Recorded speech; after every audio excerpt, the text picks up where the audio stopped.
Hello दोस्तों, आप सभी का स्वागत है आपका अपने यूट्यूब चैनल जीएस वाला 360 डिग्री में।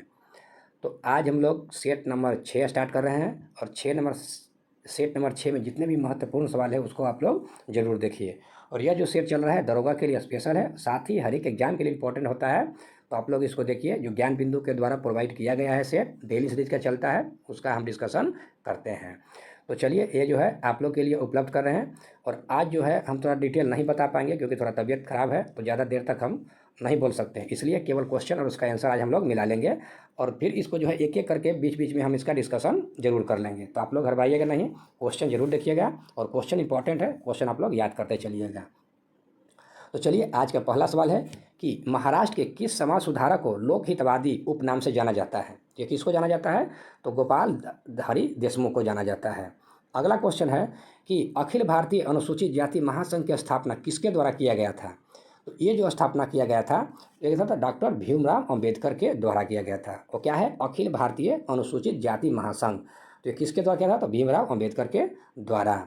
अगला क्वेश्चन है कि सुरेंद्र नाथ बनर्जी के नेतृत्व में इंडियन लिबरल एसोसिएशन की स्थापना किया गया था। ठीक है, इस संगठन की स्थापना किस घटनाक्रम से संबंधित है? क्या है? Indian liberal association. ठीक है, तो किससे संबंधित है? तो ये संबंधित है मॉन्टेक्यू चेम्सफोर्ड सुधार के प्रस्ताव से। और इंडियन लिबरल एसोसिएशन की स्थापना कब हुआ था? तो 1918 में हुआ था। 1918 में, इसको याद रखिएगा। चलिए, अगला क्वेश्चन है, क्वेश्चन नंबर 4 है। क्वेश्चन नंबर 4 क्या कहता है कि 1930 में ब्रिटिश सरकार द्वारा लंदन में भारतीय नेताओं और सरकारी प्रवक्ताओं का पहला गोलमेज सम्मेलन किस उद्देश्य हेतु आयोजित किया गया था। तो यह जो आयोजित किया गया था साइमन कमीशन की रिपोर्ट पर विचार के लिए। साइमन कमीशन के जो विचार था, जो रिपोर्ट आया था, उस पर विचार करने के लिए जो है प्रथम गोलमेज सम्मेलन बुलाया गया था। और ये एक इम्पॉर्टेंट बनता है कि जो प्रथम गोलमेज सम्मेलन हुआ था, इसी में भारतीय और अंग्रेज जो है एक राउंड टेबल में जो है कॉन्फ्रेंस हुआ था, जिसमें दोनों के जो है भारतीय और अंग्रेज जो है बराबर सीट पर बैठे थे। इसके पहले कभी भी भारतीय जो है अंग्रेज के बराबर कुछ चेयर पर नहीं बैठते थे। अंग्रेज जो है उच्च पद पर बैठता था और भारतीय नीचे कुर्सी पर या नीचे बैठता था। ठीक है, चलिए यहाँ से वहीं पढ़ेंगे और आगे बढ़ते हैं। अब कहता है कि 1939 में सुभाष चंद्र बोस और उनके वामपंथी समर्थकों द्वारा किस संगठन की स्थापना किया गया था। तो 1939 में जो है फॉरवर्ड ब्लॉक की स्थापना किया गया था। और वहाँ से एक और चीज़ याद रखिएगा कि जो प्रथम गोलमेज सम्मेलन हुआ था, उसमें कितना प्रतिनिधि शामिल हुआ था भारत की तरफ से? तो 89 प्रतिनिधि शामिल हुआ था। और कहाँ पे हुआ था? तो जेम्स पैलेस में हुआ था। ये भी ध्यान में रखिएगा, किसमें? तो जेम्स पैलेस में हुआ था, जेम्स पैलेस में। ठीक, और उसके बाद ये भी ध्यान में रखिएगा कि जो प्रथम गोलमेज सम्मेलन है, वो एक सवाल पूछ सकता है आपसे कि प्रथम गोलमेज सम्मेलन हुआ था, उसमें कांग्रेस शामिल हुआ था या नहीं हुआ था। तो प्रथम गोलमेज सम्मेलन में जो कांग्रेस की पार्टी से कोई भी सम्मिलित नहीं हुआ था। भारत का सबसे बड़ा पार्टी होते हुए भी जो है कांग्रेस उसमें शामिल नहीं हुआ था। चलिए, अगला क्वेश्चन लोग पढ़ेंगे, क्वेश्चन नंबर 6। कहता है क्या कि महान हिमालय या आंतरिक हिमालय के संदर्भ में नीचे दिए कथनों पर विचार करना है। ठीक है, तो क्या कहता है कि हिमालय पर्वतीय श्रृंखला में एक सबसे बड़ी सतत श्रृंखला है। बिल्कुल सही है। हिमालय के इस भाग का कोड ग्रेनाइट का बना होता है। ये भी बिल्कुल सही है। अगला कहता है इस श्रृंखला में गर्मी के कुछ महीनों में बर्फ की परत पूरी तरह से पिघल जाती है। नहीं, ये कथन गलत हो जाएगा। तो ऑप्शन नंबर ए हो जाएगा। 1 और 2 केवल सही होगा। सॉरी, ठीक है। चलिए, क्वेश्चन नंबर 7। अगला क्वेश्चन है कि प्रायद्वीपीय नदियों की विशेषताओं के संबंध में नीचे दिए ये कथनों पर विचार करना है। और जब कथन जब देता है तो नीचे आपको ध्यान देना है क्या कि यहाँ क्या पूछ रहा है, सत्य पूछ रहा है कि असत्य पूछ रहा है। ठीक है, तो अगला क्वेश्चन क्या कहता है? क्वेश्चन 7, हाँ। चलिए, अब इसको पढ़ते हैं। क्या कहता है कि प्रायद्वीपीय नदियाँ अपना मार्ग बदलती रहती है। ठीक है, क्या कहता है कि प्रायद्वीपीय जो नदी है अपना मार्ग बदलते रहती है। तो ये कथन बिल्कुल सही है। प्रायद्वीपीय नदी मार्ग नहीं बदलता है। कौन से बदलता है? तो हिमालयी नदी जो होता है वही केवल मार्ग बदलता है। का पहला कथन गलत हो गया। दूसरा कहता है ये नदियाँ जो है विसर्पों का निर्माण नहीं करता। ये कथन बिल्कुल सही है। प्रायद्वीपीय नदियाँ अपने मुहाने पर डेल्टा का निर्माण करती है। ये भी कथन सही है। अगला, प्रायद्वीपीय नदियों की अपवाह द्रोणियाँ आकार में अपेक्षाकृत छोटी होती है। ये भी कथन सही है। अगला क्वेश्चन कहता है नीचे दिए कथन पर विचार करना है और क्या बताना है। तो आगे देखते हैं क्या यहाँ पे बताने के लिए कह रहा है। यहाँ कथन दिया गया है, तो यहाँ क्या पूछ रहा है कि सत्य पूछ रहा है, कौन सा कथन सत्य है। ठीक है, तो सत्य जब कहेंगे तो हम लोग पहले इसको पढ़ेंगे। क्याल का प्रयोग मछली पकड़ने और अंतः स्थलीय नौकायन के लिए किया जाता है। यह कथन बिल्कुल सही है। पहला कथन क्या कहा, दूसरा तो खैर सही है। पहला कथन पढ़ते हैं, क्या कहता है। तो पहला कथन कहता है कि क्याल कोकण तट की विशेष अस्त्राकृति है, तो यह कथन बिल्कुल गलत हो जाएगा।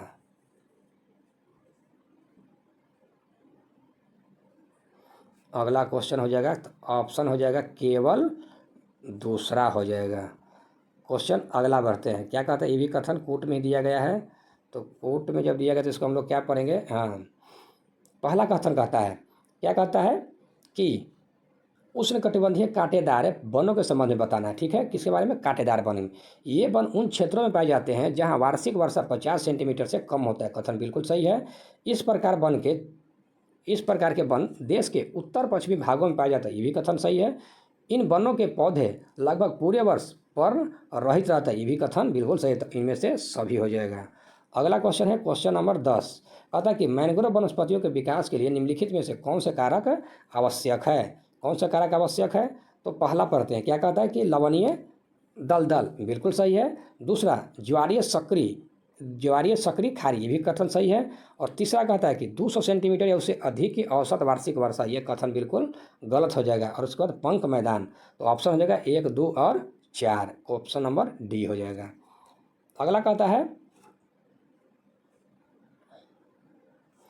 कि राज्यसभा की शक्तियों के संदर्भ में निम्नलिखित कथन पर विचार करना है और बताना है कि कौन सा कथन सत्य है। तो कहता है कि समान विधेयकों पर विचार कर उन्हें पारित करती है और धन विधेयक पर संशोधन प्रस्तावित करती है, बिल्कुल सही है। संवैधानिक संशोधनों को पारित करते हैं, ये भी कथन सही है। उपराष्ट्रपति को हटाने का प्रस्ताव केवल सदन में लाया जा सकता है, बिल्कुल सही है।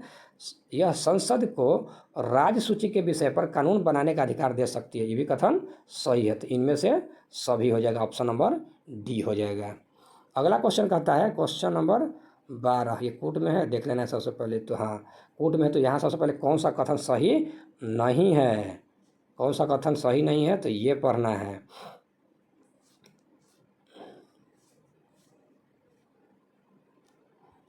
क्वेश्चन पढ़ना है, कहता है कि भारतीय संविधान का अनुच्छेद 356 के अनुसार ऐसी स्थिति उत्पन्न हो गई हो कि उसे राज्य का शासन इस संविधान के उपबंधों के अनुसार नहीं चला जा सकता।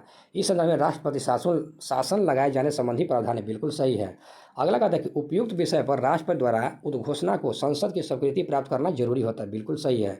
तो दोनों कथन सही है। अगला बताना है कि राष्ट्रपति शासन को अधिकतम 2 वर्ष तक बढ़ाया जा सकता है, बिल्कुल गलत है। अगला क्या कहता है कि कोई भी न्यायालय राष्ट्रपति शासन लागू करने के निर्णय की संवैधानिकता की जांच पड़ताल नहीं कर सकता, बिल्कुल गलत है। जांच पड़ताल हो सकता है। तो हमारा गलत पूछ रहा है, तो 3 और 4 जो है गलत है। तो यहाँ से आंसर हो जाएगा 3 और 4, ऑप्शन नंबर बी हो जाएगा। अगला क्वेश्चन कहता है कि धर्मनिरपेक्षता पंथ निरपेक्षता का भारतीय संदर्भ में कौन है। ठीक है, तो ये किससे संबंधित है, तो कहने का मतलब राज्य धार्मिक समूहों के अधिकारों को मान्यता देता है, ऑप्शन नंबर डी हो जाएगा। अगला क्वेश्चन क्या कहता है कि हैदराबाद रियासत से संबंधित रजाकर शब्द क्या अर्थ है। ठीक है, रजाकार जो था शब्द का क्या अर्थ है। ठीक है, इसका अर्थ होता है अर्धसैनिक बल होता है। अगला गया कूट में, तो कूट में पढ़ना किसमें, बॉम्बे प्लान के बारे में पढ़ना है। ठीक है, बॉम्बे प्लान क्या था। ठीक है, तो बॉम्बे प्लान क्या था, तो यह कहता है कि उद्योगपतियों का एक समूह ने इसका निर्माण किया था, बिल्कुल सही है। देश में नियोजित अर्थव्यवस्था चलाने के लिए एक संयुक्त प्रस्ताव था, ये भी कथन सही है। इसकी मंशा थी कि सरकार औद्योगिक एवं अन्य आर्थिक निवेश के क्षेत्र में बड़े कदम उठाए, ये भी कथन सही है। तो उपयुक्त में से सभी जगह ऑप्शन नंबर डी हो जाएगा। अगला क्वेश्चन कहता है कि तमसो माँ ज्योति गर्मय कथन मूलतः है। तो इस क्वेश्चन के अनुसार जब इसको पढ़ेंगे तो ऑप्शन हो जाएगा उपनिषद में। अगला कहता है कि मौर्यकालीन मूर्तियों में मणिभद्र नाम से अंकित मूर्ति किस स्थान से प्राप्त हुआ है। तो किस स्थान से प्राप्त हुआ था, तो परखम से प्राप्त हुआ है, परखम से प्राप्त हुआ है। अगला क्वेश्चन है कि हक ए सर्ब अथवा सिंचाई कर लगाने वाला दिल्ली का प्रथम सुल्तान कौन था। तो दिल्ली का प्रथम सुल्तान था गयासुद्दीन तुगलक। दक्षिण भारत के पोलीगार कौन थे, दक्षिण भारत के, तो ये हो जाएगा दक्षिण के पोलीगार, तो ये हो जाएगा क्षेत्रीय प्रशासनिक और सैन्य नियंत्रक हो जाएगा।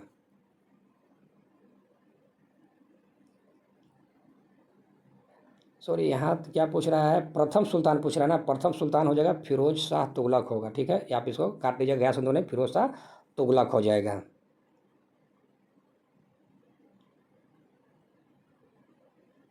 चलिए अगला क्वेश्चन है कि क्वेश्चन नंबर 20, बाबर ने सर्वप्रथम पातशाह की पदवी धारण किया था। तो पातशाह की धारण क्या किया था? काबुल में धारण किया था।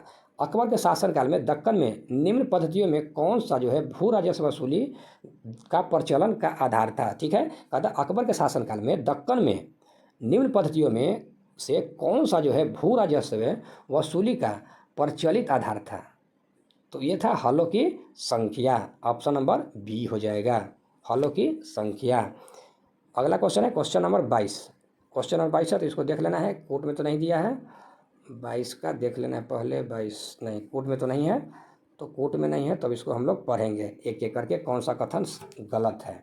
ठीक है, तो कहता है कि भारत में यूरोपीय शक्तियों के प्रवेश के संदर्भ में निम्न में से कौन सा कथन सही नहीं है? ठीक है, कौन सा कथन सही नहीं है? तो पुर्तगालियों ने 1499 ईस्वी में गोवा पर अधिकार किया था, तो यही गलत हो गया पहला ही। तो 1499 में नहीं है, 1510 ईस्वी में अधिकार किया था। ठीक है, 1510 में। हमारा गलत ही पूछा तो एक ही कथन गलत हो जाएगा, क्योंकि इसमें कूट में नहीं दिया है। तो ये पहला कथन ही गलत हो गया, तो आपको पहला आंसर ठीक लगा ही लेना चाहिए। अगला क्वेश्चन कहता है भारत के इतिहास के संदर्भ में उलगुलान अथवा महान उपद्रव निम्नलिखित में से किस घटना का विवरण था? तो ये जो घटना का था किसका था? तो 1899 से 19 ईस्वी के बिरसा मुंडा का विद्रोह हो जाएगा। अगला क्वेश्चन है question number 19, sorry question number 24 है। क्वेश्चन क्या कहता है? तो एक तरफ आंदोलन है और दूसरा तरफ नायक और लीडर है। ठीक है, तो यहाँ से क्या करना है, मिलान करना है कि सही बताना है, कौन सुमेलित सही है। ठीक है, तो यहाँ से अखिल भारतीय अस्पृश्यता विरोधी लीग, इसकी स्थापना महात्मा गांधी, इसकी जो लीडर से महात्मा गांधी, बिल्कुल सही है। अखिल भारतीय किसान सभा के स्वामी सहजानंद सरस्वती, ये भी कथन सही है। आत्म सम्मान आंदोलन बी रामास्वामी पेरियार, ये भी कथन सही। तो उपयुक्त में से सभी ऑप्शन नंबर डी हो जाएगा। अगला क्वेश्चन कहता है कि 1857 के विद्रोह के दौरान बहादुर शाह ने किसे साहब ए आलम बहादुर का खिताब दिया था? ये किसको दिया था? तो बख्त खां को दिया था। अगला क्वेश्चन कहता है स्वदेशी और बहिष्कार पहली बार किस घटना के दौरान संघर्ष की विधि के रूप में अपनाया गया था? तो स्वदेशी और बहिष्कार को जो है कब बनाया था? तो बंगाल विभाजन के विरुद्ध आंदोलन के समय। अगला क्वेश्चन कहता है कि निम्नलिखित में से किस कारागार को गांधी जी ने मंदिर का नाम दिया था? ठीक है, मंदिर का नाम किसको दिया था? तो यरवदा जेल को। ब्लू मून परिघटना किससे संबंधित है? तो ब्लू मून है जब एक ही माह में 2 पूर्णिमा था, उसी को ब्लू मून कहा जाता है। अगला क्वेश्चन नंबर 29 क्या कहता है कि निम्नलिखित में से नोबल गैसों में कौन सी वायु में नहीं पाया जाता है? तो वायु में जो कौन नहीं पाया? तो रेडॉन जो है वायु में नहीं पाया जाता है। अगला क्वेश्चन कहता है निम्नलिखित में से किससे आप समान रूप से टार्नेडो में से संबंधित करेंगे? तो टार्नेडो से कौन हो जाएगा? तो ऑप्शन नंबर यूएसए हो जाएगा। यहाँ क्या है, मियावाकी पद्धति किसके लिए विख्यात है? तो मियावाकी जो पद्धति है किसके लिए विख्यात है? तो सबसे पहले यहाँ देखना, ये कोर्ट में तो नहीं दिया है ना, कोर्ट में नहीं दिया है, तो ये किसके लिए जाएगा? तो शहरी क्षेत्र में लघु वनों का सृजन के लिए हो जाएगा। ठीक है, अगला क्वेश्चन कहता है क्वेश्चन नंबर 32, निम्नलिखित में से कौन सा कथन सही नहीं है? ठीक है, तो कौन सा कथन सही नहीं है? तो यहाँ जो गन्ना मलेशिया की एक प्रमुख बागवानी फसल है, यही कथन क्या हो जाएगा? गलत हो जाएगा, और हमारे लिए कथन सही हो जाएगा। अगला क्वेश्चन कहता है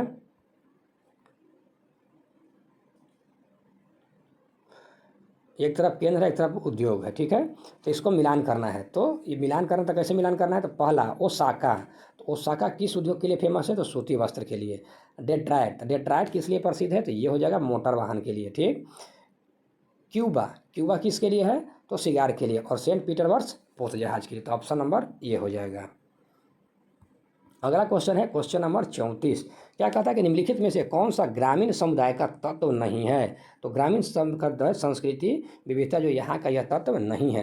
प्रसिद्ध अंगुलीनुमा झील क्षेत्र जो है कहाँ स्थित है? तो अंगुलीनुमा जो झील होता है यह जो होता है संयुक्त राज्य अमेरिका में होता है।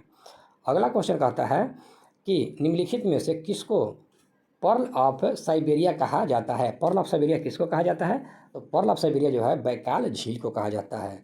अगला है कि किस पठार पर कर्क रेखा तथा भारतीय मानक समय रेखा एक दूसरे को काटती है? तो कहाँ पे काटता है? तो ये बघेलखंड में काटता है इसको।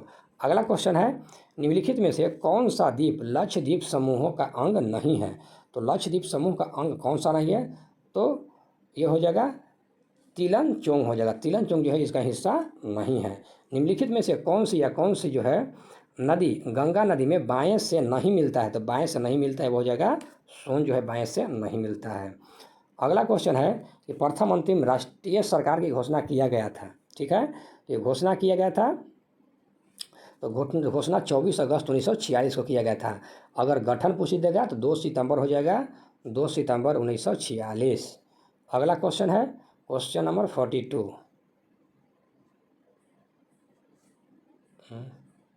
41 हो जाएगा ना, 40 कोई पढ़े ना है हम लोग पर 41 होगा। अगला क्वेश्चन कहते हैं कि राष्ट्रपति की सिफारिश के बगैर कोई विधेयक जो कर लगाता है विधायिका में नहीं रखा जा सकता है, यह क्या होता है? ऑप्शन देखते हैं क्या कहता है। कहता है कि प्रावधान भारत के संविधान के किस अनुच्छेद के अंतर्गत निहित होता है? तो ये होता है अनुच्छेद 117 के तहत। ठीक है, तो आर्टिकल 117 के तहत हो जाएगा। अगला क्वेश्चन कहता है कि निम्नलिखित में से कौन सा शब्द भारतीय संविधान की प्रस्तावना में उल्लेखित नहीं है? तो प्रस्तावना में जो है कौन उल्लेखित नहीं है? तो ये जगह संघीय जो उल्लेखित नहीं है। अस्पृश्यता से उद्भूत अपराध गठित नहीं होगा, जबकि क्या होगा? कहता अभियुक्त का कार्य जनसाधारण के किसी अनुमान के व्यक्तियों के लाभ के लिए सृजन एक न्यास अधीन लाभ उपभोग करने से संबंध में है। ऑप्शन नंबर ए हो जाएगा। अगला क्वेश्चन कहता है कि निम्नलिखित में से भारत के संविधान के किस भाग में पर्यावरण संरक्षण और संवर्धन तथा वन और वन्य जीव की रक्षा के प्रावधान किया जाता है? तो किसके तहत किया जाता है? तो मूल कर्तव्यों के तहत नहीं, मूल कर्तव्य नहीं होगा, हाँ मूल कर्तव्य हो जाएगा और राज्य के नीति निर्देशक तत्व के, यानी ए और बी दोनों में से हो जाएगा। अगला क्वेश्चन कहता है कि भारत के राष्ट्रपति को क्षमा दान की शक्ति किस अनुच्छेद में? तो अनुच्छेद नंबर 72 में है। अगला क्वेश्चन कहता है कि निम्नलिखित में से क्या है? निम्नलिखित में से कौन जो है एक से अधिक बार प्रधानमंत्री नियुक्त हुआ है? तो इनमें से सभी हो जाएगा। नेहरू जयंती, अटल बिहारी, इंदिरा गांधी और गुलजारीलाल नंदा भी हो जाएंगे। अगला क्वेश्चन कहता है कि राज्य की संचित निधि का संचालन किया जाता है। तो राज्य का संचित निधि जो किसके द्वारा संचालित होता है?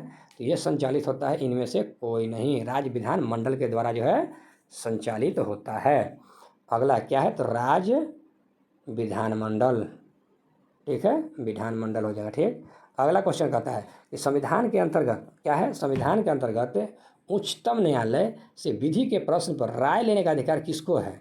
तो राय लेने का अधिकार जो हो जाएगा ये हो जाएगा राष्ट्रपति को हो जाएगा।